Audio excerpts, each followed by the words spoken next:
1ാം ക്ലാസ്സിൽ സ്കൂളിൽ പോകുന്ന സമയം. ഏതായാലും അമ്മയുടെ ഒരു മെലിഞ്ഞ ശരീരം, നല്ല ഒരു ദൈവവിശ്വാസിയായിരുന്നു. ചെറുപ്പം മുതലേ അമ്മ ഞങ്ങളെ പള്ളിയിൽ വിടാൻ, അന്ന് ഞങ്ങൾ പള്ളിയിൽ പോകുന്ന സമയമാണ്, പള്ളിയിൽ വിടാൻ, സൺഡേ സ്കൂളിനെ വിടാനായിട്ട്, അതുപോലെ വാക്യങ്ങൾ പഠിപ്പിക്കാൻ, കൊച്ചു കൊച്ചു പാട്ടുകൾ പഠിപ്പിക്കാൻ ഒക്കെ അമ്മയ്ക്ക് വളരെ ഉത്സാഹമായിരുന്നു. അവിടെ സ്കൂളിൽ പോകുന്ന സമയത്ത് അമ്മ ഞങ്ങളെ കുറച്ച് ഒരു തോട് കടന്ന് ഞങ്ങൾക്ക് പോകേണ്ടത് കാരണം ആ തോട് അക്കരെ കയറ്റിയാണ് എന്നെ സണിജാനെയും കൂടെ വിടുന്നത്. ഞങ്ങൾ രണ്ടുപേരും കൂടെ, ഞാനും സണിജാനും തമ്മിൽ 2 വയസ്സിൻ്റെ വ്യത്യാസമേ ഉള്ളൂ. അപ്പോൾ ഞങ്ങളെ ആ തോട് കയറ്റി വിടും. പിന്നെ കുറച്ച് ദൂരം ഞങ്ങൾക്ക് നടന്നാൽ മതി. ഞങ്ങൾ രണ്ടുപേരും കൂടെ സ്കൂളിൽ പോകും, തിരിച്ചു വരും. അപ്പോഴമ്മയ്ക്ക് നല്ല നീളമുള്ള ഒരാളായിരുന്നു. ഇപ്പം ഇവിടെ എനിക്ക് തോന്നുന്നു മിക്കവാറും പേര് അമ്മയെ കണ്ടിട്ടുള്ളവരാണല്ലോ. അപ്പോൾ ഞാൻ പറയുമ്പോഴേ ഒരു ഊഹം എല്ലാവർക്കും അമ്മയുടെ രീതി എല്ലാവരുടെയും മനസ്സിൽ തെളിയും എന്നെനിക്കറിയാം. നല്ല നീളം അമ്മയ്ക്കുണ്ട്, മെലിഞ്ഞ ശരീരം, നല്ല കളറാണ്. അതുപോലെ അമ്മയുടെ ചെറുപ്പകാലങ്ങളിൽ ഒരു സൂര്യകാന്തി പൂവിൻ്റെ മോഡലിലുള്ള ഒരു നെറ്റ് കമ്മൽ, വലിയൊരു കമ്മലാണ്. കാരണം ഇപ്പോൾ അമ്മയെ കാണുന്നവർക്കറിയാം, കാത് രണ്ടും ചില വലിയ തുളയാണ് അമ്മയുടെ ശരീരം. ഒരു സ്വസ്തിക്ക് മാല ആയിരുന്നു അമ്മയുടെ ആ ചെറുപ്പകാലങ്ങളിൽ അമ്മ വീട്ടിൽ ഇപ്പം നടക്കുന്നത്. വീട്ടിലെ കൈലിയും ചട്ടയും, പള്ളിയിലോ വെളിയിലോ എവിടെയെങ്കിലും പോയാൽ വെള്ള കച്ചമുറി, ചട്ട നേരിയത്, എപ്പോഴും വൃത്തിയായിട്ട് നടക്കുന്ന ഒരമ്മ, എപ്പോഴും ചിരിക്കുന്ന സന്തോഷമുള്ള സൗന്ദര്യമുള്ള ഒരു കൊച്ചു പെണ്ണ്. അതായിരുന്നു എൻ്റെ അമ്മ. എൻ്റെ അന്നത്തെ ഓർമ്മ അങ്ങനെയാണ് നിൽക്കുന്നത്. ഇന്ന് അമ്മയ്ക്ക് 93 വയസ്സുണ്ട്. ഇപ്പോൾ ശാരീരിക ക്ഷീണമൊക്കെ ഉള്ള സമയമാണ്. സ്നേഹത്തോടെ ഉള്ള കരുതലുകൾ അമ്മയ്ക്ക് അനുഭവിക്കുവാനായിട്ട് ഉള്ള ഭാഗ്യമുണ്ടായി. ഞങ്ങളുടെ വീട്ടിലെ മൂത്ത മകള്, സ്ഥാനത്തിൽ മൂത്ത മകള്, പ്രായത്തിൽ എന്നേക്കാൾ ഇളയവള്, അതായത് ഞങ്ങളുടെ ഡെയ്സിയാണ് അമ്മയെ ടേക്ക് കയറിയിരുന്നത്. അമ്മയ്ക്ക് വളരെ സന്തോഷവും ആത്മീയമായിട്ടും ഭൗതികമായിട്ടും എല്ലാ രീതിയിലും അമ്മ വളരെ സന്തോഷമായിട്ട് കഴിയണം. അമ്മയോടെ അമ്മയെ ഹാപ്പി മദേഴ്സ് ഡേ. ഇനി ഇന്നത്തെ കൂടിവരവില് സന്തോഷത്തോടെ ഇവിടെ ഉപവിഷ്ടരായിരിക്കുന്ന എല്ലാ മാന്യ മഹാ സഹോദരിമാരെ, അമ്മമാരെ, എല്ലാവർക്കും സ്നേഹം നിറഞ്ഞ എൻ്റെ മാതൃദിന ആശംസകൾ. Happy mother's day to all. എൻ്റെ അമ്മയുടെ 20ാം വയസ്സിലാണ് ഞാൻ ലോകത്തിലേക്ക് വന്നത്. അന്ന് മുതൽ അമ്മ എന്നെ പൊന്നെ പൊന്നെ, സ്വർണ്ണക്കട്ടെ, തങ്കക്കട്ടെ ഇങ്ങനെയൊക്കെ വിളിക്കുമായിരുന്നു. എന്നാൽ എനിക്കറിയത്തില്ല, അന്ന് എൻ്റെ സ്വർണത്തിൻ്റെ പൊന്നിൻ്റെ ഒക്കെ നിറമായിരുന്നതായിരിക്കാം, അതുകൊണ്ടായിരുന്നു അമ്മ അങ്ങനെ എന്നെ വിളിച്ചത് ഞാനിപ്പോൾ കരുതുകയാണ്. എന്നാൽ ഈ ഒരു വിളിയാണ് എൻ്റെ ചെവിയിൽ എപ്പോഴും പതിഞ്ഞത്. ഓക്കെ, അപ്പം പൊന്നിൻ്റെ നിറം, അന്ന് പൊന്നിൻ്റെ നിറം ഉണ്ടായിരുന്നു. പ്രായം കൂടുന്തോറും എൻ്റെ കളറിൻ്റെ സംഭവിച്ചോ എന്ന് എനിക്കൊരു സംശയമില്ലാതില്ല. ഞാൻ എൻ്റെ ഹൈസ്കൂളൊക്കെ പാസ്സായി കഴിഞ്ഞു. ഒരു 10 ഹൈസ്കൂൾ പാസ്സായി കഴിഞ്ഞ ഉടനെ തന്നെ ഞാൻ എൻ്റെ ജീവിതത്തിൻ്റെ ആ ശ്രേണിയിലേക്ക് കയറണമല്ലോ. അത് കാരണം ഞാൻ ആഗ്രയിലേക്ക് പോകാനായിട്ട് കാര്യങ്ങളെല്ലാം ശരിയായി. അപ്പോൾ എനിക്ക് അന്നേരം ഒരു പ്രയാസമില്ല, ഒരു ചെറിയൊരു ആശങ്ക, ഇത് ഞാൻ മാത്രമേ ഉള്ളല്ലോ ഈ വീട്ടിൽ ഇങ്ങനത്തെ കളറായി പോയതെന്ന്. അപ്പോഴൊക്കെ അന്ന് അമ്മ എന്നോട് പറയും, ഇത് അച്ചാൻ്റെ കളറാണ് നിനക്ക് കിട്ടിയേക്കുന്നത്. അപ്പോഴേ അങ്ങനെ ഇരിക്കുമ്പോഴേ അമ്മ എന്നോടൊരു രഹസ്യം പറഞ്ഞു തന്നു. അതാണ് ഞാൻ പറയാൻ വരുന്നത്.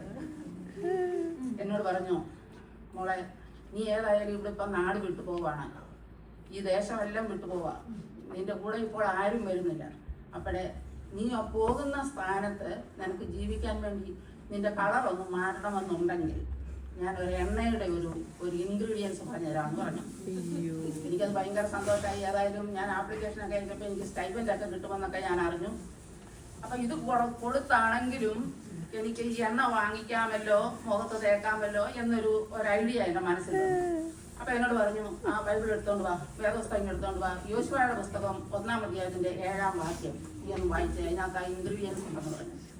അപ്പം എന്നോട് പറഞ്ഞു, ആ വേദപുസ്തകത്തിൽ ഞാൻ വായിച്ചു, നീ പോകുന്നിടത്തൊക്കെയും ശുഭമായിരിക്കേണ്ടതിന് ഈ ദൈവവചനത്തിൽ ഉള്ളത് അനുസരിച്ച് ജീവിക്കണം.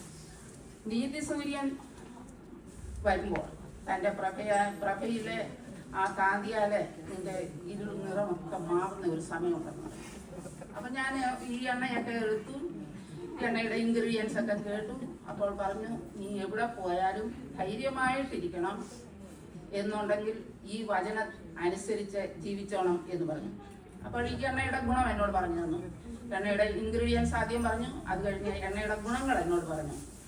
അപ്പം അമ്മയ്ക്ക് ഇതിൻ്റെയൊക്കെ ഈ പൊടിക്കൈ അറിയാമെന്നുള്ളതൊക്കെ ഞാൻ അപ്പോഴേ അന്നേ മനസ്സിലാക്കിയതാണ്. അപ്പം അമ്മ എന്നോട് പറഞ്ഞു, ഈ എണ്ണ തേച്ചാൽ നിന്റെ മുഖത്ത് പ്രസാദം, മനസ്സിന് സമാധാനം, അസ്ഥികൾക്ക് ബലം, ജീവിതത്തിന് ധൈര്യവും നൽകും. പോകേണ്ടുന്ന വഴി നിനക്ക് കാണിച്ചു തരും. ആ വഴിയെല്ലാം ഈ ബൈബിളിലുണ്ട് എന്ന് പറഞ്ഞൊരു ബൈബിൾ എനിക്ക് തന്നു. ഈ ബൈബിൾ വക്കയായിട്ട് പോയി പോകുന്നതിന് മുമ്പായിട്ട് അതപ്പം ഇത്രയും കാര്യം എന്നോട് പറഞ്ഞു. അപ്പം എന്നോട് ഇത്രയും പറഞ്ഞിട്ട് എന്നോട് പറഞ്ഞു, ഈ എണ്ണയ്ക്ക് വാരണ്ടി ഉള്ളതാണ്. അപ്പോൾ ഞാൻ ഇപ്പം ഞാൻ ഏതായാലും ഇവിടുന്ന് വാങ്ങിക്കുന്നില്ലല്ലോ, ഈ എണ്ണ പോകുന്നിടത്തുനിന്ന് വാങ്ങിക്കുകയാണെങ്കിൽ പിന്നെ എങ്ങനെയാ? അന്ന് നാട്ടിൽ വാരണ്ടി എന്നല്ല ഗ്യാരണ്ടി എന്നാണ് പറയുന്നത്. അപ്പോഴേ ഈ എണ്ണ വാങ്ങിച്ചുകൊണ്ട് പോയാൽ എന്നോട് പറഞ്ഞു, ഈ എണ്ണ പരട്ടി നീ ജീവിക്കാൻ തുടങ്ങിയാൽ രാജാവിൻ്റെ വരവിൽ നിന്നെ കൂടെ ഇരുത്തും എന്ന് പറഞ്ഞു. അപ്പം ഞാൻ ഓർത്തു, എന്നാ പിന്നെ ഇതിനേക്കാൾ മികച്ച വേറെ ഒരു കാര്യവുമില്ല. അപ്പൊ അമ്മ എനിക്ക് ആ വാരണ്ടിക്ക് ഒരു പാട്ട് പാടി തന്നു. നീതി സൂര്യൻ വരുമ്പോൾ തൻ പ്രഭയിൻ കാന്തിയാൽ നിൻ ഇരുൾ നിറം മാറിടും വന്നേ. നീതി സൂര്യൻ വരുമ്പോൾ തൻ പ്രഭയിൻ കാന്തിയാൽ നിൻ ഇരുൾ നിറം മാറിടും വന്നേ. രാജരാജ പ്രതിമയെ ധരിപ്പിച്ചിട്ടെന്നെ താൻ, രാജരാജ പ്രതിമയെ ധരിപ്പിച്ചിട്ടെന്നെ താൻ, കൂടവേ ഇരുത്തുന്ന രാജാവ് വേഗം വരും, കൂടവേ ഇരുത്തുന്ന രാജാവ് വേഗം വരും. അപ്പോൾ പാട്ട് ഞാൻ പാടുന്നില്ല, എൻ്റെ ആ നിറം മാറിക്കിട്ടുന്ന കാര്യമാണ് ഞാൻ പറയാൻ പറ്റുന്നത്. അപ്പോൾ ഈ എണ്ണ ഞാൻ തേക്കാൻ തുടങ്ങി. അന്ന് മുതൽ ഞാൻ ആ എണ്ണ ഇപ്പോഴും ഉപയോഗിച്ചുകൊണ്ടിരിക്കുകയാണ്. അതുകൊണ്ട് എനിക്ക് പോകേണ്ടുന്ന വഴി നല്ല ധൈര്യം കിട്ടുന്നുണ്ട്. നല്ല ഗുണമുള്ള ഓയിലാണ്. അത് ആർക്കെങ്കിലും അഥവാ ആവശ്യമുണ്ടെങ്കിൽ ലോവിസ് ആർക്കെങ്കിലും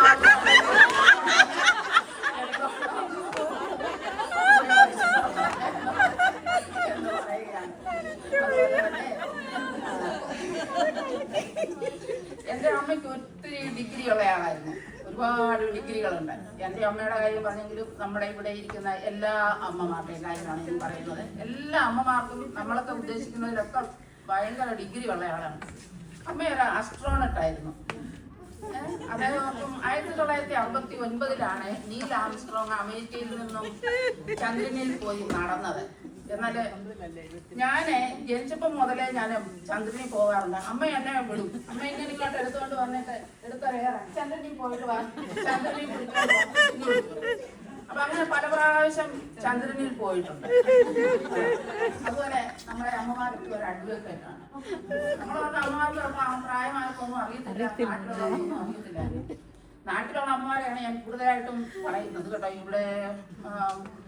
ഇവിടെ ഇപ്പോഴത്തെ ഈ ന്യൂ ജനറേഷൻ അമ്മമാരെ ആണെന്ന് എനിക്ക് അറിഞ്ഞുകൂടാ. ഞാൻ അനുഭവിച്ചിട്ടുള്ള എൻ്റെ അമ്മയുടെ ആ സ്ഥിതി വെച്ചാണ് ഞാൻ പറയുന്നത്. അമ്മ ഒരു അഡ്വക്കേറ്റ് ആണ്. അമ്മയെ ഇപ്പോൾ നമ്മുടെ അച്ചായനെ, ഞങ്ങളുടെ ഫാദറിനെ അച്ചായനെന്നാണ് വിളിക്കുന്നത്. അച്ചായനൊന്ന് അടിച്ചാൽ പോലും പറയും, ആ കൊച്ചിനെ എന്തിനായി പഠിച്ചത്, അങ്ങനെയൊന്നും ചുമ്മാ അടിക്കരുത്, അവള് നല്ലതായിട്ട് വരികയില്ലയോ. അപ്പൊ എങ്ങനെയായാലും അമ്മ അതിനൊന്ന് ബാധിച്ച് അമ്മ അവിടെ നമ്മളെ ജയിപ്പിക്കും, നമ്മളെ അവിടെ സേവ് ചെയ്യും. അമ്മ ഒരു ആയുർവേദിക് ഡോക്ടറാണ്. ഒരു നമ്മളെന്തെങ്കിലും വിളക്കയിലോ, അന്നൊക്കെ പണ്ടൊക്കെ വിളക്കൊക്കെയാണ്, വിളക്കയിലൊക്കെ ഒന്ന് തീയലൊക്കെ കൊണ്ടോ എങ്ങനെയാലും കൈയൊക്കെ ഒന്ന് പൊള്ളിയെന്നുണ്ടെങ്കിൽ അമ്മ പെട്ടെന്ന് താഴത്തെ വീടിലോട്ട് ചെന്ന് കുറെ കപ്പയുടെ ഇല പറിച്ചുകൊണ്ട് വന്നു അവിടെ ഇടിച്ച് ചതച്ച് മുറിച്ച് അതിന്റെ നീരെടുത്ത് ആ പൊള്ളിയടത്ത് വെക്കും. പിറ്റേ ദിവസം ഒന്നുമില്ല, അതെല്ലാം കംപ്ലീറ്റ് പോകും. അതുപോലെ ഒരു ഐ സ്പെഷ്യലിസ്റ്റ് ആയിരുന്നു അമ്മ. കണ്ണിന് ചൊറിയോ കണ്ണിന് വേദന എന്തെങ്കിലും ആണെന്ന് പറഞ്ഞാൽ അയ്യത്തോട്ട് പോയി ഒരു കണ്ണുനീർ തുള്ളി പെട്ടെന്ന് പറിച്ചുകൊണ്ട് വന്നു കണ്ണിൽ കൂടെ അന്ന് വെച്ചു. കണ്ണിന്റെ സകല അസ്വസ്ഥതകളും ചെവിക്ക് വേദനയാണെന്നൊന്ന് വീട്ടിൽ മിണ്ടിയാന്നുണ്ടെങ്കിൽ പെട്ടെന്ന് ഒരു സ്വല്പം എണ്ണ എടുത്തു ചൂടാക്കി അത് തണുപ്പിച്ചു ചെവിക്ക് അത് ഒഴിച്ചു, ചെവി വേദന പമ്പ കിടക്കും. ഒരു ഡെന്റിസ്റ്റ് ആയിരുന്നു അമ്മ. 2 പ്രാവശ്യം കുഞ്ഞുങ്ങൾക്ക് വയറിളകി പോയെങ്കിൽ പെട്ടെന്ന് നോക്കും, ഓ അത് പല്ല് വരാനുള്ളത്, പല്ല് പെട്ടെന്ന് തപ്പി നോക്കുമ്പോൾ പല്ലിനുള്ളതാണ്. പല്ല് വന്നു കഴിഞ്ഞാൽ ആ പല്ല് പറയുന്നത് വരെ ആ പല്ല് പറിച്ചുകയും കളയും. അമ്മ ഒരു നല്ല കുക്കായിരുന്നു.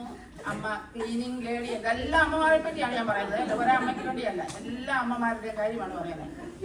അമ്മ ഒരു ഓക്കുപേഷണൽ തെറാപ്പിസ്റ്റ് ആണ്.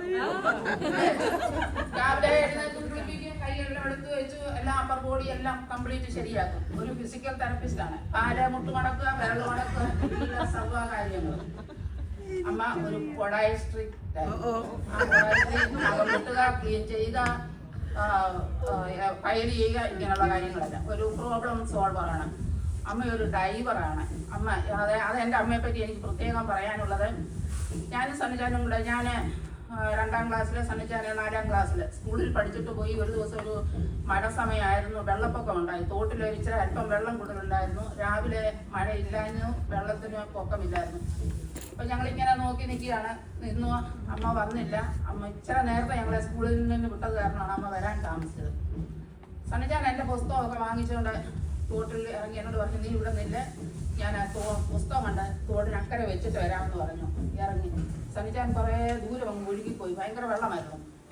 അമ്മ അത്ര നേരം കൊണ്ട് അമ്മ പെട്ടെന്ന് വന്നു. അമ്മയെ ഓർത്ത് ഇച്ചിരി നേരത്തെ തോടിനോട് വന്ന് നിൽക്കാമല്ലോ, കുഞ്ഞുങ്ങൾ വന്നല്ലോ എന്ന് പറഞ്ഞാൽ അമ്മ പെട്ടെന്ന് ഒരു 2 ആൾ പൊക്കമുള്ള ഒരു ഇടിക്കുമെന്ന് അമ്മ എടുത്ത വെള്ളത്തിനകത്ത് ചാടി നീന്തി ചെന്ന് അമ്മ സണ്ണിച്ചാനെ എടുത്തുകൊണ്ട് വന്നു. അത് കഴിഞ്ഞിട്ട് എന്നെ എടുത്തുകൊണ്ട് പോയി. അങ്ങനെ അമ്മ ഒരു ഡൈവറായിരുന്നു, നല്ലൊരു സ്വിമ്മറായിരുന്നു. അതുപോലെ തന്നെ അമ്മ ടീച്ചറായിരുന്നു, സെർവൻ്റാണ്, എക്സ്റേ ടെക്നീഷ്യനാണ്. നമ്മളൊക്കെ ഒന്ന് വീണേച്ച് വന്നാൽ തന്നെ ആ കൈയൊക്കെ ഒന്ന് പിടിച്ച് നോക്കുകയല്ലേ, കൈയൊക്കെ നേരെയാണോ, എല്ലിനൊക്കെ എന്തെങ്കിലും കുഴപ്പമുണ്ടോ, അങ്ങനെയൊക്കെയുള്ള കാര്യങ്ങളൊക്കെ അമ്മമാർക്ക് എല്ലാം അറിയാം. ഒരു റെസ്പോൺസിബിൾ പേഴ്സണാണ് അമ്മ. നല്ല സിംഗറാണ്. എല്ലാ അമ്മമാരും നല്ല സിംഗേഴ്സാണ്. അമ്മ നല്ലൊരു ഫോണിറ്റിക്സ് ആണ്.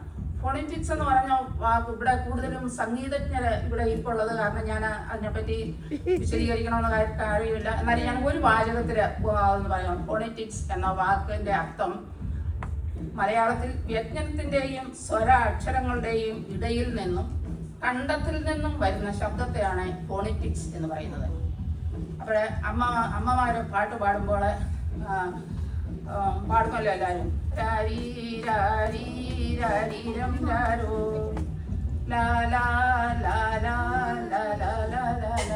അപ്പൊ ഈ പാട്ടുകൾക്കെല്ലാം ഓരോ രീതിയുണ്ട്. നാക്ക് എന്ന് മേലനാക്കിൽ മുട്ടുന്നതുണ്ട്, നാക്ക് മാത്രം ഇങ്ങനെ വളച്ച് പാടുന്നതുണ്ട്, പിന്നെ ചിറി കൂട്ടി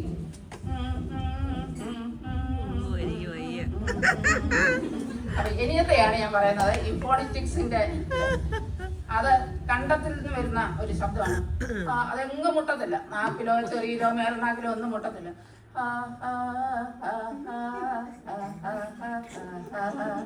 അങ്ങനെ ഇവിടെ ഇരിക്കുന്ന എല്ലാവരും എനിക്കറിയാം സംഗീതജ്ഞരായത് കാരണം ഞാൻ അതിനെപ്പറ്റി കൂടുതൽ വിശദീകരിക്കുന്നില്ല.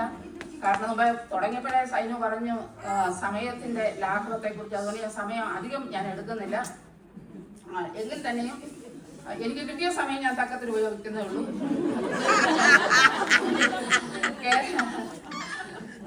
നമ്മുടെ അമ്മമാരെ കുഞ്ഞിനെ ഉറക്കിയിട്ടിട്ട്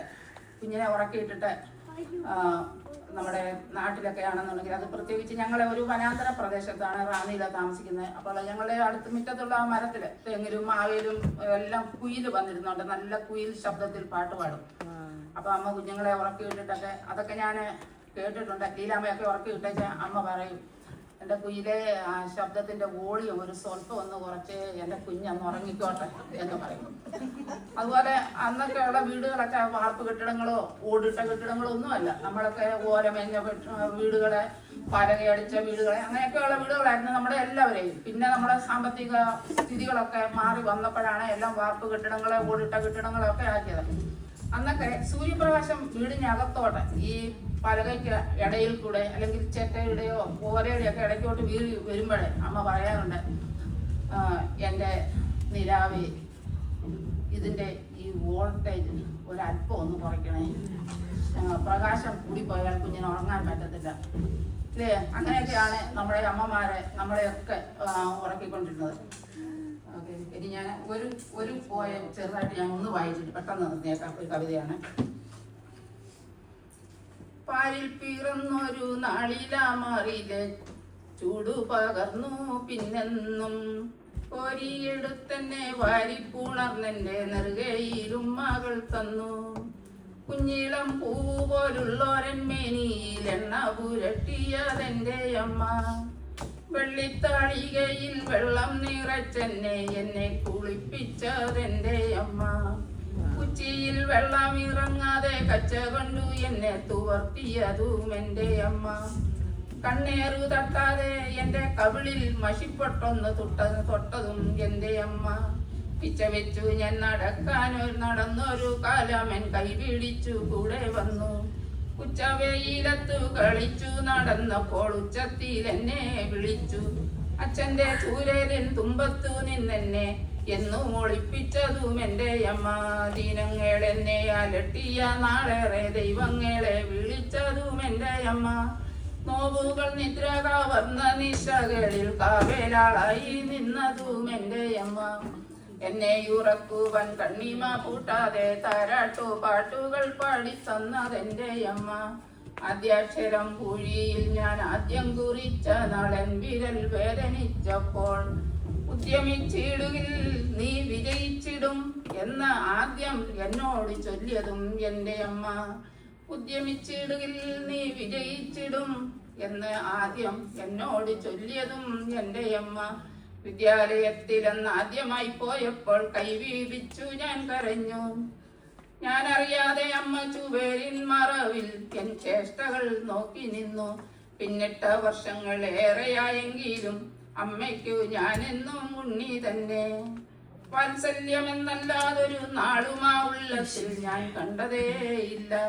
അത്ഭുതങ്ങൾ സ്വപ്നമാകിലും ഈ പൂവിൽ ഒന്നുകൂടി ഞാൻ അറിഞ്ഞു. എക്കാലവും ഒളിമങ്ങാത്തൊരുണ്മതൻ എന്നമ്മതൻ ഉണ്മ തന്നല്ലയോ. പരിഭവം ഇല്ല പരാതികളില്ലാതെ ഉരുകുന്ന മെഴുകുതിരി എന്നമ്മ. എങ്കിലും അമ്മയ്ക്കൊരുമ്മ നൽകാൻ എന്നേ മറക്കുന്നു ഞാനും. ഇതിന് അല്പം പ്രായം കൂടി കഴിയുമ്പോൾ ഒരു പാട്ടൂടെ അമ്മയുടെ ഒരു സംസാരമാണ്. വലതുകാൽ വെച്ച് കയറും മകളെ അമ്മ ചൊല്ലി ഇമ്പമായി. ഇടതുകാലും ദൈവ സൃഷ്ടി മരുമകൾ ചൊല്ലി ഇമ്പമായി.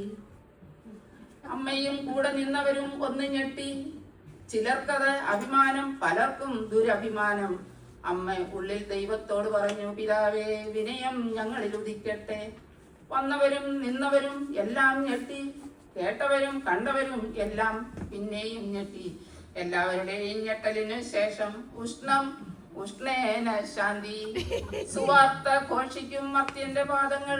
ശ്രേഷ്ഠമാം സുന്ദരം വേദവാക്യം എന്ന് മകനും ചൊല്ലി ചിരിച്ചു. അപ്പനും അമ്മയും ഒന്ന് ഞെട്ടി. അന്ന് അമ്മമാരായ എലിസബത്തും മേരിയും വന്ദനം തമ്മിൽ ചൊല്ലി. ഇന്ന് അമ്മമാർ തമ്മിൽ നേർക്കുനേർ കണ്ടാൽ പിള്ളകൾ തുള്ളുമോന്നാരറിഞ്ഞു. സൗന്ദര്യം കാത്തു പാൽ കുപ്പിയിലാക്കുന്ന അമ്മമാർ ഒന്ന് തിരിച്ചറിയൂ. വളരുമ്പോൾ നിൻ മക്കൾ കുപ്പിയിൽ തന്നെ ആശ്രയം പ്രാപിക്കുമെന്നോർക്കുക. ഹന്നയെ പോലെ പ്രാർത്ഥിച്ചിടാം ദിനം. മക്കൾ വളരട്ടെ ഭക്തിയോടിന്നും. മാതാപിതാക്കൾക്ക് താങ്ങും തണലുമായി തീരട്ടെ ഭാവിയിൽ ഒലിവിൻ തൈകൾ. Happy mother's day.